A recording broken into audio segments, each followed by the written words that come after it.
If you were online in the early 2010s, then you're probably familiar with this website. Basically, you could take any two Pokemon and fuse them, although the results were usually pretty bad. Pokemon fusions have been around for as long as Pokemon has been around, back when people were recording with unregistered Hypercam 2 and using Microsoft Paint. In fact, there are even some official fusions from the Pokemon Company too. Not counting Kyurem or Necrozma, we have the famous Venustoys from the anime and the triple legendary bird fusion from the manga. The fusion craze even got to me back in the day. I remember taking my Pokemon handbooks with me to summer camp and drawing these fusions to pass the day. This one's probably the one I'm most proud of. It's supposed to be Victory Bell and Dragonite. So when fans came together to create a game with these fusions, I was instantly hooked. I had played the game a long time ago before the game blew up, and a lot has changed since then. So I figured, what better way to jump back into this game than to incorporate the manga characters into the mix. So in this video, the manga characters will be teaming up and fusing together infinitely to beat the game, but since the roster opens up so much, I'm only gonna use their main teams. That's gonna be these guys here, so without further delay, let's go ahead and get started. So on day 1, we booted up a stream and started a new journey. After polling chat, we decided to start with Bulbasaur to go along with Red starter Pokemon. That means our rival's gonna start with Squirtmander. Squirtmander? I hardly know her. Thank you guys. A couple tackles wins us the battle, and after delivering Oak's parcel, we're officially released into the world to start our fusing. So from Route 1, we catch a Rattata from Yellow's team and a Pidgey from Blue's team, and although it would be cool to fuse them since Blue and Yellow had a mentor-student relationship, I decided to hold off for now since we're gonna get much cooler fusions down the line. Inside Viridian Forest, we also catch a Paris from Crystal's team and a Metapod from Yellow's team, and with a party of 5, it's finally time to start fusing. Paris, being essentially a zombie fungus overtaking a Pokemon, has some insane fusion potential. I also wanted to remove their bug type to give us a better chance against Brock, so we started by seeing what the grass and normal type fusion of Paris and Rattata looked like. What the hell is even that? And if you think this is terrifying, wait till you see the alternate sprites. Oh my god. Yeah, I'm not gonna do that one. So instead, we're gonna go with the inverse fusion, which ended up looking much cuter. We're fusing together everything from our infinite fusion encounters, and we're gonna give it a boom or a doom. Paris and Rattata? Boom! On Route 22, we can also grab a Nidoran female from Green's team, and I'm really excited to see Nidoqueen's fusions. I know Nidoking has some really nice ones, so I can't wait to see what the Queen's got in store. Before challenging Brock though, I decided to make a new rule. We're only gonna bring fused Pokemon in these fights. It's called Infinite Fusion after all, not infinite regular Pokemon. So after getting some more DNA splicers, I decided to fuse Pidgey with Metapod to help us out with the rest of the Viridian Forest trainers, especially after they evolve and we get to use Butterfree's Confusion to help with the poison types. I also changed my mind on Rattata and Paris, since switching the fusion meant we were using Paris's bug type instead of grass. I put Paris with Nidoran, getting a poison grass fusion, and now that Rattata's free, we also fuse them with Bulbasaur to get a normal grass fusion. While stumbling around Viridian Forest, we also find one last addition to the team, that being Fat Pichu. This Pichu can represent Gold's Pichu, Red's Pikachu, or Yellow's Pikachu. A lot of Pikachus in this franchise, huh?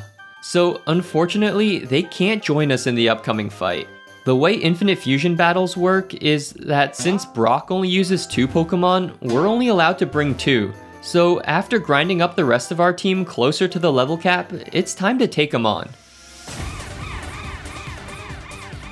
He leads with Geogy, a Geodude and Pidgey fusion, which kinda throws a wrench in our plans. We start off by first paralyzing him with a Stun Spore, reducing their speed, but Geogy sets up a Rock Polish to offset that. Luckily, our double kicks are doing decent damage as Geogy decides to go for Sand Attack, but despite the accuracy drop, we're able to connect with our next 2 double kicks to take him out. That only leaves Dignix, a Diglett and Onix fusion. Since this fusion is rock and ground type, our absorb nearly takes him out, but that sand attack from earlier comes back as we miss our second attack, and with the bind keeping us trapped, that means we're dead to the next rock tomb. That means our Bulbatata has to come out and clutch up, and after tanking a rock tomb, we can finish off the land snake with a vine whip, winning us the battle and our first gym badge. With the Boulder badge obtained, we can head through Mount Moon to challenge Misty, picking up a few new encounters along the way. Inside the cave, we can catch a Geodude from Yellow's team and a Cleffa from Green's team, giving us the potential for a double baby fusion with Pichu. Outside the cave, Brock also lends us a hand, giving us the HM for Rock Smash so we can make our way through the cave. Oh, there we go, we got Rock Smash. All rocks are precious to me. The rocks, Hank! Now, they're minerals. Jesus, Maria. And back in the Poké Center, we also pick up the Magikarp from the Magikarp salesman, which could be either Gara from Red's team or the Red Gyarados from Silver's team. Now, there are a bunch of upcoming fights in Mount Moon, so I wanted to be prepared and make sure our team could share all the XP. First, I fused our two baby Pokemon together since I thought they could both get friendship that way and make our friendship grind easier. I also grabbed Magikarp from the PC box and fused him with Geodude, that way he won't be losing out on the XP from the upcoming battles. So with everything prepared, we stormed through the cave as Pidfree cleaned up all of Team Rocket's poison types. And with all this XP, the Bulbasaur part of Bulbatata evolves into Ivysaur, and the Nidoran part of Nidorus evolves into Nidorina. It might seem a little confusing, but basically, in this game, fusions will evolve at each individual Pokemon's evolution, so our Ivytata has another evolution coming up at level 20 when the Rattata part evolves into Raticate. With that being said, our Pidfree, our cute adorable little Pidfree, evolves on the Pidgey side, becoming a Pidgeotto and Butterfree fusion, which kind of ruins it. There's no cuteness left, this is like the awkward teenage phase. Well, with all our fusions and evolutions out of the way, we can head deeper into the caves as we stumble upon Team Rocket setting up some machinery here.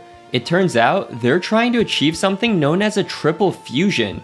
This is a phenomenon that we've never seen before, but it looks like that's Giovanni, right? It looks like Team Rocket's trying to see if fusing 3 Pokemon is achievable. Maybe for plans in the future?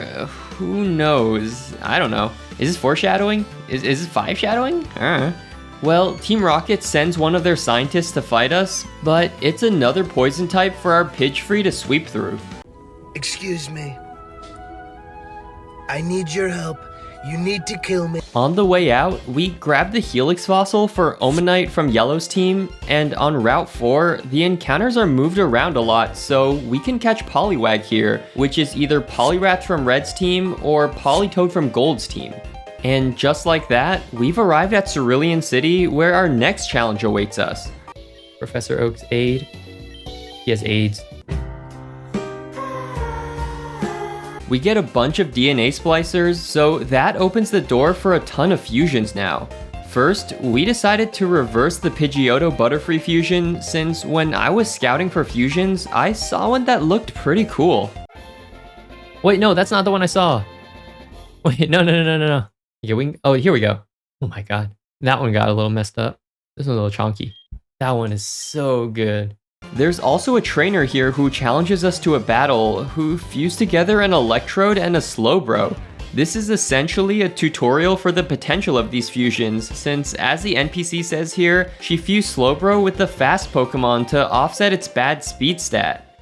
And this Electabro then proceeded to sweep through our entire team by stacking Charge Beam boosts. Thankfully, it's not a hardcore Nuzlocke, but yeah, that was embarrassing. Wait, this is the one in Pewter. Are you kidding me? Man, we gotta go through all that again? Didn't I walk into the Poké Center? Yeah, we even went in this one. In this Poké Center, so why would they put us in Pewter? So after making our way back to Cerulean, we went straight back in for a rematch. This time, we led with Nidorus and spammed Mud Slap, lowering their accuracy, and after the Nidorus went down, we switched into Ivy Tata to set up the Leech Seed.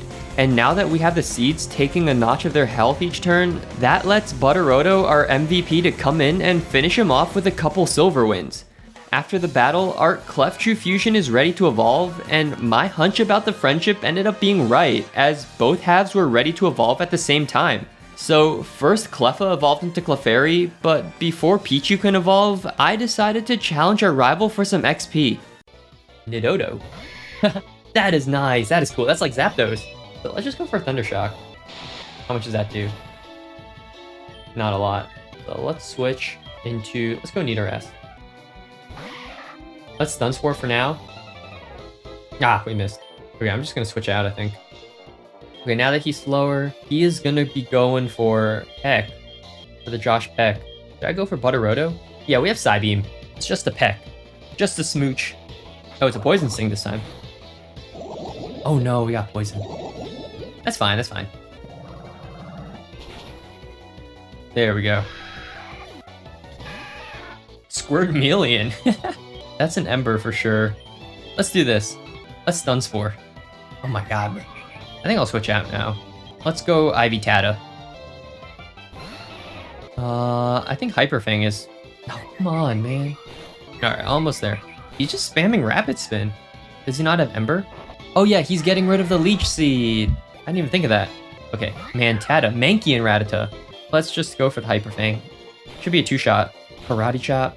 Ooh, a critical hit too. And then in that case, oh, Clefchu. I feel like Clefchu is pretty fast. And we should be able to Draining Kiss. No way. Ah, we resist. That's fine. Alright, Abra should not be able to touch us, right? Yeah, that is a really nice sprite though. Alright, GG's to the rival. We did lose our starter, but it's not a hardcore Nuzlocke. After the battle, with all that XP, Pichu evolves into Pikachu, so with Clefairy's bulk and Pikachu's high special attack, and more importantly, access to Nasty Plot, we've got a pretty nice fusion on our hands. We've got a couple more evolutions as we make our way through Nugget Bridge, including Bulbasaur into Ivysaur, and more notably, Clefairy into Clefable with a Moonstone. That's all our prep for now, so with Bill rescued and the SS ticket obtained, we can make our way back to the gym to challenge Misty. She leads with Jigglydean, which is a normal and water fusion of Jigglypuff and Goldeen, as we're leading with Nidorus. We are literally the perfect counter with Paris's dry skin, as Jigglydean only goes for a weak disarming voice. So after putting them to sleep with the Spore, we can start using Double Kick. While that technically has a double chance to activate Q-Charm, this Jigglydean is genderless, so shout out to the LGBT. This Goldeen, okay, we're not evolving into Sea King, we're evolving into Sea Queen. This is a huge game oversight since Q-Charm is useless, but we still love Jigglydean. A couple more double kicks and Jigglydean goes down, leaving Misty's Oddish as her last Pokemon. This is a grass and water fusion of Oddish and Staryu, so our Nidorus is gonna have a little trouble breaking through. Instead, we switch into Butteroto to use Silver Wind, since Bug would still be super effective, and 2 Silver Winds is enough to finish off her ace, winning us the battle and our second gym badge. With the victory under our belt, I wrapped up the stream here as an end to day 1. So the next day, right after I got off work, we immediately hopped back on to continue the game. Now, before we continue to battle Lieutenant Surge, I decided to backtrack all the way to Viridian City to catch a Mankey. Inside Pewter City, there's a kid that trades you a Tyrogue for a Mankey, which means we can get a Hitmonchan from Crystal's team, we just have to manage his attack and defense properly. I replaced Poliwag on our team to get him some XP, and after making our way back to Cerulean City, we can head south towards Vermilion for the next badge. There's a patch of grass here, so we can grab a few more encounters, including Teddy Ursa to represent Ursaring from Silver's team, and Pidpuff, which we unfused to take the Jigglypuff side to represent Wigglytuff from Green's team. We arrive in Vermilion, and there's a long trade quest we can do to get another encounter. First, we catch a temporary Ekans to start the trade, and with this Ekans, we can trade with this guy for his Voltorb, and while no one in the manga has a Voltorb on their team, we can then trade this Voltorb over for a Doduo, which represents Dodrio from Yellow's team. We've got more encounters for potential fusions, but I didn't go too far since I took a little break to eat dinner. My wife and I made mole, which is a Mexican dish with a kind of weird combination to me because it mixes chicken with chocolate. They're also made of dried chilies, spices, and other seasonings blended All together. different flavors. But honestly, I'm not the biggest fan of mole because to me, the chocolate flavor doesn't belong with chicken. But honestly, this one wasn't that bad. Quink.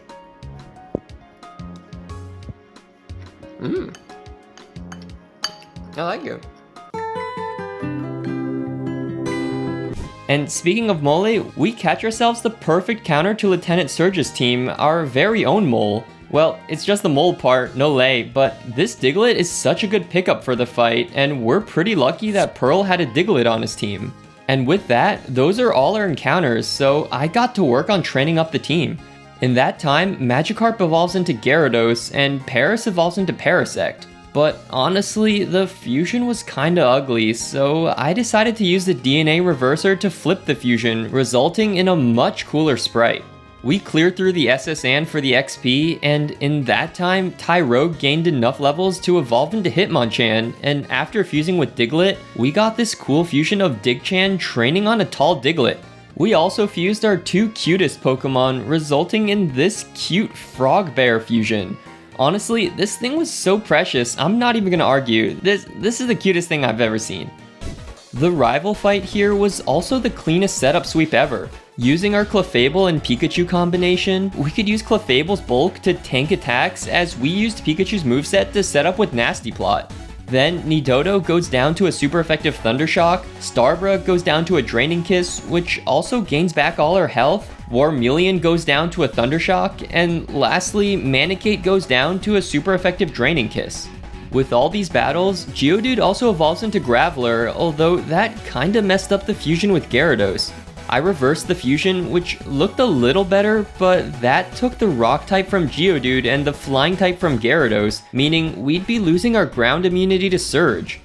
So I decided, nah, I'm not gonna be using these fusions. Instead, I brought out the wiki to find the best possible fusions with our manga encounters, and after some careful consideration, we've got our final team.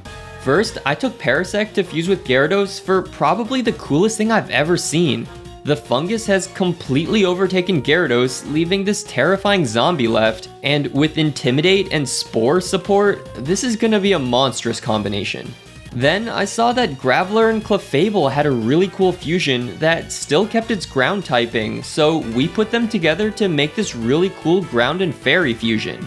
I also wanted to see what cute fusions we could make, so with the Jigglypuff sitting in our PC, I grabbed Jigglypuff and Ivysaur for Jigglysaur, a normal and poison fusion. And then lastly, we took the final two guys who have been left out, fusing Nidorina and Pikachu together to make Pikarina, an electric and poison fusion. And with our final team prepared, we headed into the gym for our third badge. Surge leads with Voltbee, a Voltorb and Krabby fusion, who's rocking the electric and water typing. We tank a Spark, which does paralyze us in the process, as we fire back with a Razor Leaf to target the Krabby half. It does about half, but then I saw that it was a crit. And then the next Spark just takes us out, so that was all for nothing. I send out Dougchan, who takes out Voltbee with a single Bulldoze, Piccolet, which is a Pikachu and Diglett fusion with another Bulldoze, and finally against Rybuzz, which is a Raichu and Electabuzz fusion, which is crazy for this point in the game. We need to tank a Quick Attack before firing back with a Bulldoze, which is not able to get the kill. His Citrus Berry puts him at half health, which is still somehow heal range for this new AI, and after tanking a Quick Attack, another Bulldoze can finish him off, winning us the battle and letting us collect our third gym badge. Hey, real quick, I just want to remind you guys that if you're enjoying the video so far, I'd love if you could help me out and leave a like on the video. It helps me know that these videos are received well, and in the same vein, if you're not enjoying some parts, feel free to let me know if some moments didn't resonate with you. I'd love to hear from you guys, and as always, thank you for being here. Back to the game, that win marked the end of day 2, and with 3 badges down, I think we're making pretty good progress. On day 3, I started the day a little late.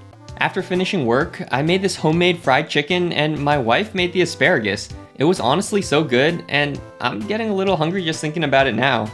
After finishing our dinner, we worked a little more on our 1,000-piece puzzle. Every day, we just chip away at it little by little, and it's a really fun way to de-stress and do a simple yet satisfying task. We actually finished the puzzle in this sitting, which was probably like 2 weeks in the making, so this was a happy moment for us. Then we watched an episode of Stranger Things, and after we finished, it was time to hop back into the game. So one thing I do want to point out is that this fusion right here is technically Hitmonchan and Dugtrio. It totally slipped my mind that Pearl never evolves Diggler into Dugtrio, and by the time I realized that, it was too late and we had already beaten Surge. So to rectify my mistake, I went out and caught another Diglett, unfused our illegal fusion, and released the Dugtrio. So sorry about that, guys. Please don't yell at me. Let's just pretend this never happened. So with that little blunder, I decided to kick Digchan off the team for now, replacing them with Butterroto, our Butterfree and Pidgeotto fusion. Before we make our way through Rock Tunnel and arrive at the other half of Kanto, I also completed the Abra for Mr. Mime trade to get us Mr. Mime from Crystal's team. Mr. Mime has some of the creepiest, most weirdest fusions in this game, so I'm excited for an opportunity to showcase some of these. As we made our way through Rock Tunnel, we have a critical evolution as Poliwag evolves into Poliwhirl. It ruined the cuteness a little, but it's still kinda cute in its own way. I don't know how to feel about this one. Inside the tunnel, we also caught a Machop, adding Machamp from Blue's team, and a Cubone representing Cubone from Crystal's team. After stumbling our way through Rock Tunnel, we make our way to the other side and arrive in Lavender Town. At this point, the game really opens up as most of Kanto is explorable from here. The first thing we do is head west to Celadon City, and on the way there, we can catch a Growlithe who will evolve into Arcanine from Crystal's team, and also a Snubbull who will evolve into Granbull from Green's team. One thing that stood out to me as we were clearing our way through the trainers is how many people use Coughing on their team. These things are so annoying to deal with, but Graveler turned out to be the perfect counter to deal with them. We can use Smackdown to remove Levitate, and then finish them off with the super effective Bulldoze. Nice job, Gravy. I feel like Yellow coming up with these creative solutions. We finally arrived in Celadon City, the shopping central of Kanto. Exploring the city, we found an apartment where a lady let us walk around with her Eevee to give it some fresh air. This is a reminder to you specifically, yes, I'm talking to you, that you need to get outside and touch some grass sometimes. Surprisingly, the lady decided to let us keep her Eevee, which we evolved into Espeon to represent V from Red's team. Heading west of Celadon City, we also catch a Murkrow from Silver's team, and with that, that's most of our encounters taken care of. Back at the Pokemon Center, I was feeling like some of these fusions weren't quite cutting it. So after digging up all the possible fusions we could create with our encounters, I got a little creative. First up, we fused Espeon and Butterfree, creating the Psychic and Flying type Espfree. It looks super majestic with, I think these are Gigantamax Butterfree wings on Espeon. Next, we evolved Growlithe into Arcanine and then fused him with Machop to create Manine. It looks a little goofy, but you guys gotta trust me that there's huge potential here once Machop evolves into Machamp. We kept experimenting and fused Ivysaur with Clefable, resulting in the Poison Fairy type Clefsaur. The bulb turned into a moon, and it looks amazing. Just wait until Ivysaur evolves into Venusaur, and the bulb gets even bigger. We also fused Doduo with Hitmonchan, which looks a little odd. It kinda looks like two Geodudes got their arms ripped off and glued onto a Doduo. So I know some of these fusions look a little iffy, but you gotta trust me that the vision is there. With all these fancy fusions under our belt, we headed back to Lavender Tower for some XP in order to get our evolutions. We have a rival battle here, but with our huge level advantage, it wasn't too challenging. During our battles, we got enough XP where Teddiursa evolved into Ursaring, which completely ruins our cute mascot. Ursaring itself is fine, but when you fuse it with a frog, it turns out kinda ugly, like a Walmart Froggy Fazbear.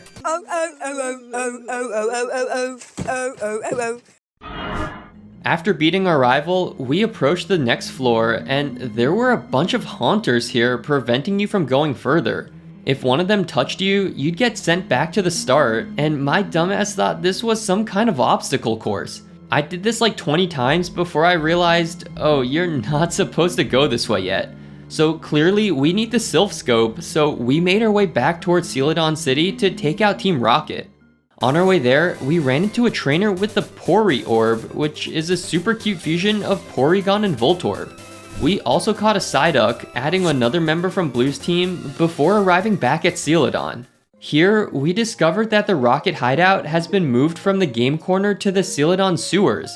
As we cleared through the double battles with Erika, we also had to solve these unique water puzzles. You flick a switch and the water levels will either rise or fall, so you can maneuver your way around the sewers. To be completely honest, one of these completely stumped me. Apparently, you need to step on the wooden plank while the water is down, which causes it to fall, so when you turn the water back on, it'll float back up and let you cross. That wasn't intuitive at all for me, but it was definitely unique. Since there are tons of battles against Rocket Grunts, we rack up a lot of XP. During this time, Doduo evolves into Dodrio, and it looks bad. I had fused it in the wrong order, so I used the DNA reversers to flip the fusion. There we go, that's more like it. Those poor Dodrio hands, imagine being born into this world only to have your face used as a punching glove. Machop also evolves into Machoke, and okay, now we're talking. Look at how cool this looks. And he's holding a fire spear, super cool. At the end of the sewers, we have a boss battle against Giovanni. He leads with Arnix and Arbok and Onyx fusion as we lead with Manine. First, I switch into Poliwring as Arnix sets up stockpiles, boosting their defenses. This gives us the opportunity to set up a rain dance before taking him out with a few rain boosted bubble beams. Giovanni sends out Ryrus, a Rhyhorn and Lapras fusion, so I switch into Parados to put him to sleep. We can dodge the Bulldoze with our flying type before putting him to sleep with Spore and switching out to Clefsaur. But Ryrus' Bulldozes are too strong for our part poison type, so I switch into Manine to finish him off with super effective Brick Breaks. Giovanni's last Pokemon is Honkan, a ghost and normal type with great typing, as that makes it only weak to Dark. We hit it with a knockoff, but Shadow Ball does too much damage and takes us out. Our newest fusion, Dochan, can bring Honkan to the red, but it's also taken out by Shadow Ball. But seeing as Giovanni doesn't have any healing items left, Parados can come in and finish the battle with an Aqua Tail. And with Giovanni defeated, Team Rocket clears out as Erika heads back to her gym. We pick up the Sylph Scope on our way out, but before taking on Lavender Tower, I decided to target our next gym badge. Just like any regular Nuzlocke in the Kanto region, Erika's grass types shouldn't be a challenge, so we head in to take her on. Erika leads with Exeggutor and Exeggutor and Doduo fusion with the grass and flying typing, as we lead with Dochan. We start the battle with an Acupressure, which boosts a random stat by 2 stages. We end up getting Special Attack, which is completely useless on our physical attacker as we're put to sleep by Hypnosis. But we're totally good to stay in and tank a few attacks, and after waking up, a second Acupressure gives us an evasion boost, letting us dodge an incoming Pluck. On the next Acupressure, we finally get the attack boost, letting us set up for the sweep. A Pluck one-shots Exeggutor, another Pluck one-shots Tanape, a grass and fighting type, so that was a quad effective attack, and against Vileplume, a final Pluck seals the deal, taking him out and winning us our 4th gym badge. So with the increased level cap, we made our way back to Lavender Tower to rescue Mr. Fuji. There's tons of ghost trainers here, and we gained so much XP that Ivysaur evolved into Venusaur. The moon on his back has completely taken over, and it looks so cool. At the very top, the Ghost Marowak has been replaced by a Genwak, which is a Gengar and Marowak fusion who's rocking the exclusive move Shadow Bone. Our solution to this fight actually ends up being Poliwring, our ugly monstrosity, who's immune to ghost moves and fires back with super effective bubble beams. This defeat gives us enough XP to evolve Poliwhirl into Politoed, which has been changed in this game to be a level up evolution, so he'll have to represent Polibo from Gold's team instead of Poly from Red's team. With Genwhack defeated, we reached the top of the tower where we can rescue Mr. Fuji and get the Poké-Flute as a thank you. That lets us wake up the Snorlax blocking our path, and he's gonna represent Snorlax from Red's team. I think it's gonna be really fun to fuse with him, and he also comes holding a free Leftovers, which is gonna be extremely useful for us. We head down Cycling Road to Fuchsia City, where Esprit can easily take out all the coughing. We also catch a Ponyta here to represent Rapidash from Platinum's team. By the way, quick poll you guys, which do you prefer, Rapidash or Arcanine? There's a pinned comment in the comment section, make sure to tell the other side why they're wrong. Also, wait. There's a boat here, and there's a truck next to it. Guys, I think this is Mew confirmed. Gen 1 remakes confirmed, you guys. Bruh. With the cycling road cleared, we arrived in Fuchsia City, where our first stop is the Safari Zone. We've got so many encounters here, with the notable ones being a Scyther from Blue's team, a Lickitung from Diamond's team, and a Rhyhorn from Blue's team. I tried to find a Pinsir and a Kangaskhan from X's team, but they both refused to get caught over and over again, so I just kinda gave up. At this point, I wanted to fuse our new encounters to try and find our next fusion to complete the team. First, I tried Scyther and Lickitung, and it was terrible. Imagine waking up every day and your arms are just long tongues. Do you think he has taste buds there? Can he just touch food with his hands and know what it tastes like? Up next, I tried Lickitung and Snorlax, and it's a little questionable. One of the alternate sprites is just hitting the anime face. Then, I tried fusing Ammonite and Pidgeotto to represent the Twitch Plays Pokemon saga, and we got this interesting little fella. All the Ammonite fusions are Cthulhu inspired, but this one looks like Cthulhu's little brother, Shmithulu. So with all these detours taken care of, we decided to challenge Koga. He leads with Venomer, a Venomoth and Grimer fusion, as we're starting with Esprit. Esprit is kind of our secret to winning these battles, as a Psychic can easily get the one-shot on him. Koga sends out Manafing next, a Magnemite and Coughing fusion, who also promptly gets taken out by a Psychic. Koga's next Pokemon is Beether, a Beedrill and Scyther fusion, who actually survives a Psychic because he sheds Beedrill's poison typing. But a few more Psychics can take him out, and Koga sends out his final Pokemon, Chanook, a fusion of Chansey and Muck.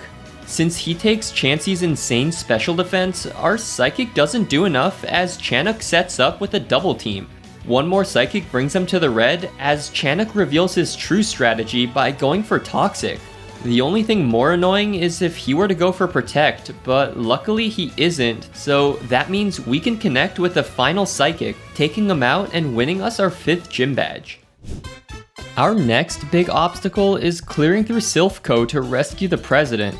We easily handle all the rocket grunts in the building, and all the XP means we get a new evolution, that being Machoke into Machamp. This is such an upgrade. I thought Machoke was cool, but having this Lionel-looking centaur with 4 arms and a flaming bow is just beyond cool. With our fancy new evolution, we make our way up the tower to take on Giovanni. Before we can challenge him though, we have a quick rival fight against Blue, and after taking him out, he wants to team up to take out Team Rocket. So the upcoming fight is actually a double battle, as we start with Manine and Blue leads with Nidogeot, his Nidoking and Pidgeot fusion. Our Arcanine's Intimidate lowers their attack, and I decide to switch out into Parados to get a second attack drop. Our role here is mainly to play support, as we put Giovanni's Pokemon to sleep with Spore. After Parados goes down, I send out Poliwring to use Surf. We end up taking out Blue's Pokemon, but he kept using Thrash, which picks a random Pokemon, and it kept choosing the Ghost-type Gen-Con, so yeah, I wanted him gone. But our Surf does take out the rest of Giovanni's Pokemon, making this a very simple battle. We rescue the president, who instead of giving us the useless Master Ball, actually offers us a Johto starter. I mashed A too quickly, so I ended up auto-selecting Chikorita, but the Meganium fusions are actually pretty cool, so we've definitely got some potential here. All three would have been viable encounters, but since we got Chikorita, he'll be representing Meganium from Crystal's team. Sometime on our adventures, we also got the Shield fossil, so that means Shieldon from Diamond's team can join our roster. The Bastiodon fusions are kinda iffy, but it's still nice to have a bulky steel type available to us. We also decided to take on Sabrina for the 6th badge. She leads with Hypmime, a creepy Hypno and Mr. Mime fusion who's a Psychic and Fairy type. Well, since he's a Fairy type, we can target his weakness with our Stab Sludge Bomb, taking him out as Sabrina sends out Alabro, an Alakazam and Slowbro fusion. Somehow, Alakazam's spoon has turned into this comically large spoon. Only a spoonful. We don't deal enough damage with the Razor Leaf as we just barely live a Psycho Cut, so I've got to switch out into Esprit to tank the next one. But Sabrina just happened to switch into Espeon too, who's an Espeon and Umbreon fusion.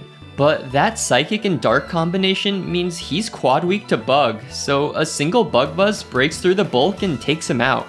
Sabrina sends out Genkazam, a terrifying Gengar and Alakazam fusion who immediately outspeeds thanks to their high speed and one-shots Esprit with a Shadow Ball.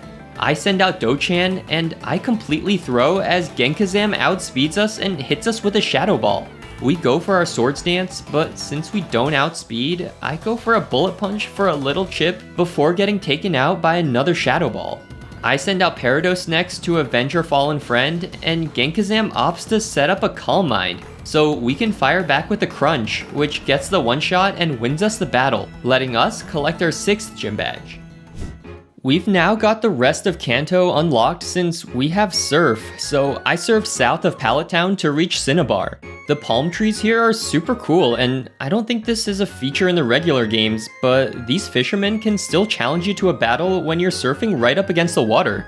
Once we arrive in Cinnabar, the first thing we do is head to the Cinnabar lab, where we can use their more advanced machine to revive the old Amber to get Aerodactyl from Red's team. There's also an Absol just chilling here on Cinnabar Island. It's a wild encounter, so we can catch him to represent Absol from Y's team. Absol is famous for showing up to warn people of natural disasters, but hopefully nothing bad will happen to Cinnabar, right? Surely nothing bad's about to happen, right guys? Guys? Well, with all these encounters taken care of, it's finally time to fuse our new team members. And this time, I brought out all the coolest Pokemon for the fusing. First, I fused Scyther and Aerodactyl to get this Pterodactyl Mantis fusion, and this one looks super cool. Once Scyther evolves into Scizor, it's gonna look even better, like a metal Pterodactyl. We also took out some trainers in the Pokemon Mansion to get a little more XP to evolve Pidgeotto into Pidgeot. And with our new Pidgeot, I fused him with Absol to create another really cool fusion. Using Absol as the main body gives us this really cool Griffin-looking fusion of their two Mega forms. But if you use the DNA reversers so that Pidgeot is the main Pokemon, you get this sick angelic fusion with white hair and dark highlights. For me, it was a toss-up between these two, but I ultimately went with the second one. I added them both to the team, and with our new teammates, we got ourselves ready to take on Blaine. Before we head in though, I grabbed a secret weapon for this battle, which is gonna be the TM for Stealth Rocks. With the rock setup, The rocks, Hank! our Psyductyl's gonna put in so much work for this fight since each of Blaine's Pokemon will lose a quarter of their health when they get sent out. By the way, if you guys need a place to grind, this double battle to the right of Fuchsia is not bad. If you battle them a few times, their Pokemon evolve, so you're fighting a Hitmonlee Charizard fusion and a Hitmonchan Blastoise fusion. Both of them are fighting type, so you've got a pretty exploitable weakness. And there's a nurse right above you, so your HP is not an issue. I found a better grinding spot later on that I'll show later in the video too, but this spot here is pretty solid for this point in the game. With all this XP, Scyther evolves into Scizor since he's been changed to a level up evolution, and this looks so badass. Who would have thought that Blue Scizor and Red's Aerodactyl would come together to make something so cool? He's so cool. With everything taken care of, it's finally time to challenge Blaine, who leads with the Glue Dash, a Gloom and Rapidash fusion who holds onto Gloom's grass typing to get rid of the ground and water weakness. We're leading with Psydactyl, and we immediately set up the Stealth Rocks. Glue Dash only uses Toxic, which does affect us since we're not a Steel type, but a single Technician boosted Aerial Ace can one-shot him. Blaine sends out Chardactyl next, a Charizard and Aerodactyl fusion who's quad weak to the Stealth Rocks. We would take him out, but Chardactyl actually outspeeds us and one-shots us with a Fire Blast. I send out Manine next, and while Blaine heals up with the Full Restore, we can do some chip damage with Dual Chop. Chardactyl blasts us with a powerful Hyper Beam, but since he's forced to recharge on the next turn, we can take him out with a few more hits. Magdon comes out next, a funky looking Magmar and Rhydon fusion, but since he's got Rhydon's bulk, he tanks the Brick Break and takes us out with a Hammer Arm. I send out Abgiot to use Wing Attack, finishing off Magdon's remaining HP, which only leaves Blaine's final Pokemon, his 9-9, a Ninetales and Arcanine fusion. He's got the Elemental Fangs, which actually flinches us as Blaine outspeeds us on the next turn to take us out. That only leaves Clefairy to clutch up, but since we've got both Venusaur and Clefable's bulk, we can tank the Thunderfang as we fire back with a Sludge Bomb. That's just shy of the KO, but we somehow land the lucky Poison. So a final tick of Poison takes out Blaine's ace, meaning we've just won the battle and our 7th gym badge. At this point, the story of Infinite Fusion splits a little from the traditional Kanto story arc. Remember Team Rocket and their attempt at a triple fusion? Well, they're continuing their experiments, so we need to surf south of Cinnabar towards Mount Ember. On the way, we can catch a Wailmer in the ocean to represent Wailord from Sapphire's team, and with that monstrous HP stat, it could be a fun fusion to bring on the team. Well, after making our way through the currents, we arrive at Mount Ember, making our way up and taking out Team Rocket along the way. Giovanni's at the heart of the mountain, and he's got all 3 legendary birds captured. We easily handle the executives, but Giovanni, instead of challenging us with his team, unleashes the triple fusion to fight us. We're leading with Psydactyl, so we start the battle with an Iron Head to target Articuno, but a single Ice Beam is a one-shot, and at this point, I realized how bad of a position we're in. I have Manine use a Brick Break into Articuno, dealing a respectable amount of damage, and the 3 birds all target their elemental attacks into us. We resist the Ice Beam, we resist the Flamethrower, but Manine's gotta tank the Thunderbolt. We do, since we have Arcanine's amazing bulk, so we've got one last push in us to take out the Articuno side with the Brick Break. So far, we've lost a third of our team, and they've lost a third, so it's an even matchup. But the remaining 2 heads managed to take out the rest of our team, finishing off Abgiot and Esprit without a sweat. That only leaves our Clefairy, and with our back against the wall, we need to do some scummier strats. I have Clefairy use Minimize, letting us dodge their attacks, as our Black Sludge and Synthesis allow us to slowly heal back any damage they do manage to connect. So after setting up, we can finish off Zapdos with a Sludge Bomb, leaving us at a 1v1. Moltres stalls a bit by spamming Roost, but after a bunch of back and forth, we're able to finish him off with a Sludge Bomb, winning us the battle and saving the 3 birds as they unfuse from each other. With Team Rocket's plans foiled, Giovanni heads back to the gym, but judging from our last battle, I wanted to round out the team with one final member. So heading left of Celadon, we can access this hidden area that technically connects with Viridian City. This little area is called Viridian River, and it's the home of our next encounter, a Mudkip to represent Swampert from Ruby's team. I fused him with our Nidorina, and we got this gremlin looking guy. I used the Moonstone on him, and he looks a little better, but we're still missing out since Mudkip's not fully evolved. I took out the gym trainers at Viridian for some more XP, and while the Marshtomp and Nidoqueen fusion was a weird auto-generated one, the Swampert and Nidoqueen fusion looks amazing. This is one of those simple yet effective designs, and I love it. Now, for the best grinding spot, since we have access to the Magnet Train in Saffron City, that connects us to Goldenrod, so we can make our way across and head into National Park. Here, there's a lady with 2 Skiploom and also a Bayleaf and Chansey fusion. We all know that Chansey gives a ton of XP, but after battling her a few times, her Chansey will eventually evolve into Blissey, and Bayleaf evolves into Meganium, meaning this battle is an insanely fast XP farm since Blissey gives out so much on defeat. So with everyone grinded to the level cap, it's time to take on Giovanni to shut down Team Rocket for good. He leads with Ryrus, a bulky Rhyperior and Lapras fusion, as we're starting with Manine. We can break through the bulk with a few brick breaks, even though Giovanni spams heals, and right before going down, he actually switches out into Electatrio. That preserves Ryrus, but poor Electatrio comes in on a hard brick break, which even crits to one-shot the little guy. Giovanni sends out Glycitar next, a Gliscor and Tyranitar fusion. I'm expecting the Earthquake here, so I switch into Psydactyl for the immunity, but Glycitar randomly pulls Poison Jab instead.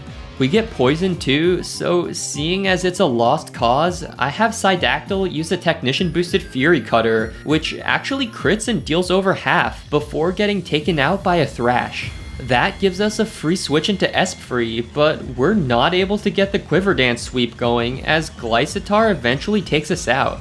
The one to take him out actually ends up being Manine, and since he's on his last legs, Giovanni switches him out again to preserve his health, sending out Ryrus on the Brick Break, which obviously takes him out.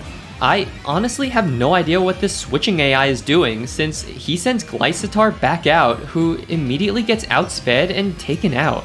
Giovanni sends out Gochamp next, a Golem and Machamp fusion. Ooh, Gochamp! And he takes a ton from a Brick Break.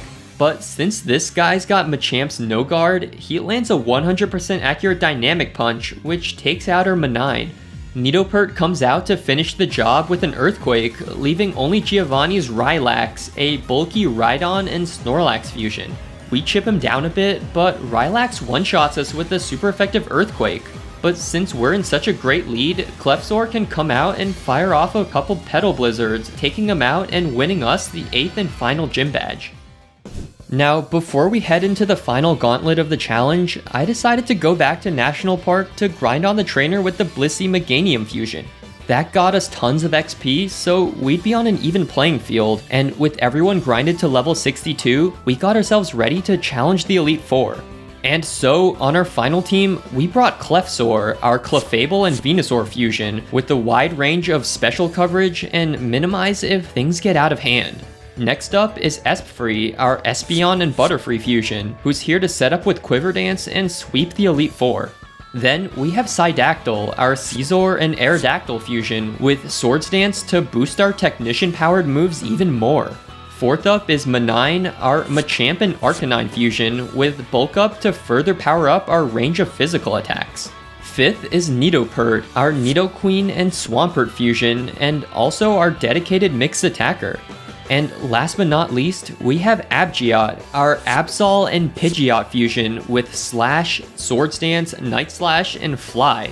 And so, with everything prepared, we head into the final chambers for our toughest challenge yet. First up is Lorelei. She leads with Magmorgong, a Magmortar and Dewgong fusion.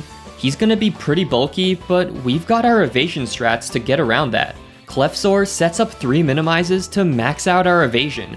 Then, we cleanly sweep through her team with Sludge Bombs and Thunderbolts. Magmorgong goes down to the Sludge Bomb poison, Mamobro goes down to a few Thunderbolts, Tentaster is taken out by Thunderbolts as well, Gingrowth goes down to a Sludge Bomb, and her final Pokemon, Weavras, also fails to land any hits on us as we take them out with the final Sludge Bomb, winning us the battle and taking out the first Elite Four member.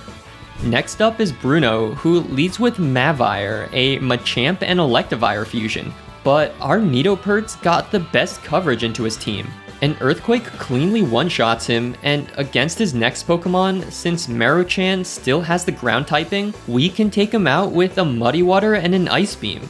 Bruno sends out Steechamp next, a bulky Steelix and Machamp fusion, but an Ice Beam to break the sturdy, followed by an Earthquake, takes him out too. Bruno sends out Seacross next, who's the first Pokemon that Nidoqueen can't really deal with, so I switch into Esprit on the incoming X-Scissor. Even though it does a bunch, a single air slash one-shots him, and against his last Magnanix, we can take him out with an Earthquake, winning us a pretty simple battle and making that 2 down with 2 to go. Third up is Agatha, who leads with Misbat, a speedy Mismagius and Crobat fusion, but our Psydactyl has come prepared. We can set up a Swords Dance, tanking a super effective wing attack before firing back with a Rock Tomb. It's boosted by our Technician ability, so the rest of her team should all be easy one-shots. Gendoom is out next, and since he retains his fire typing, he also goes down to a single Rock Tomb. Then Umter goes down to an Acrobatics, Snorgar is actually too tanky and survives the hit, and he retaliates with a Body Slam, which also gets the lucky para. We're gonna be outsped here, so I switch into Esprit on the turn she heals. Then, a few Psychics can finish off Snorgar, winning us the battle and making that 3 down with 1 to go. Lance is up last, and since he can fuse to remove his dragon weaknesses, I was definitely a little worried for this fight. He leads with Dragados, a Dragonair and Gyarados fusion, but since this fusion keeps the flying type from Gyarados, that's a clean one-shot with Ice Beam. Lance sends out Toganite next, who's a fairy and flying type, so we can fire off a poison jab. All they've got to hit us with is ancient power, so after Lance wastes all his full restores, he actually switches out into Porydra to preserve his ace. And since Porydra takes the dragon typing from Kingdra, we can use the super effective Ice Beam to take him out. Lance is kind of a moron because he sends Toganite back out, who gets promptly outsped and taken out by another poison jab. That only leaves 2 more Pokemon, the first of which being Tyrandactyl.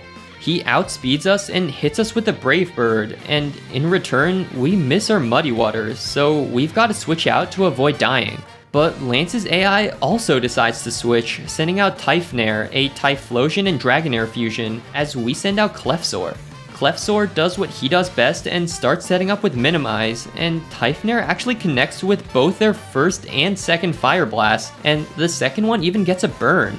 But eventually, we can take him out with Sludge Bomb before we get taken too low. That only leaves Tyrandactyl, who sets up with Dragon Dance and hits through our evasion with a Head Smash, which of course takes us out.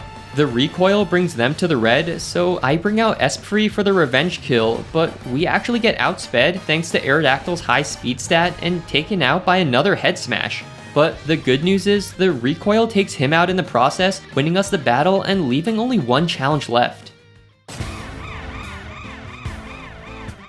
After that Lance battle, I was feeling pretty confident for the battle against Blue. He leads with Nidogeot, his Nidoking and Pidgeot fusion, but we're leading with Esprit to counter him.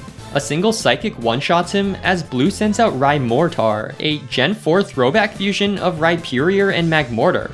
We're dead to any rock attack, so I switch into Nidopert on the Stone Edge. Then a quad effective Muddy Water connects for unfortunately not a one-shot because this Rhyperior's got Solid Rock, cutting our super effective damage. Our water move also activates their Absorb Bulb, raising their special attack, but Rhymortar only goes for a Will-O-Wisp to cut our attack. That means another attack can take him out, which brings out Blue's Starkazam, a Starmie and Alakazam fusion, who's gonna have a killer special and speed stat once fused together. Since I'm expecting the Psychic here, I switch into Esprit for the Resist, but it actually drops our special defense. So on the next turn, Starkazam is able to outspeed to take us out with a Surf. With 1 Pokemon down, I send out Abgeot next, and Blue's AI decides to start setting up with Reflect. We can set up a Swords Dance, and on the next turn, Blue continues boosting their defenses with Cosmic Power as we continue to set up. But on the 3rd turn, Starkazam goes on the offense instead of setting up more Cosmic Powers, catching me off guard as a Surf brings us to the red. For some reason, I thought that the AI would try to set up his defense against our attack boost, but since we get outsped, that means we're taken out by a follow-up Surf.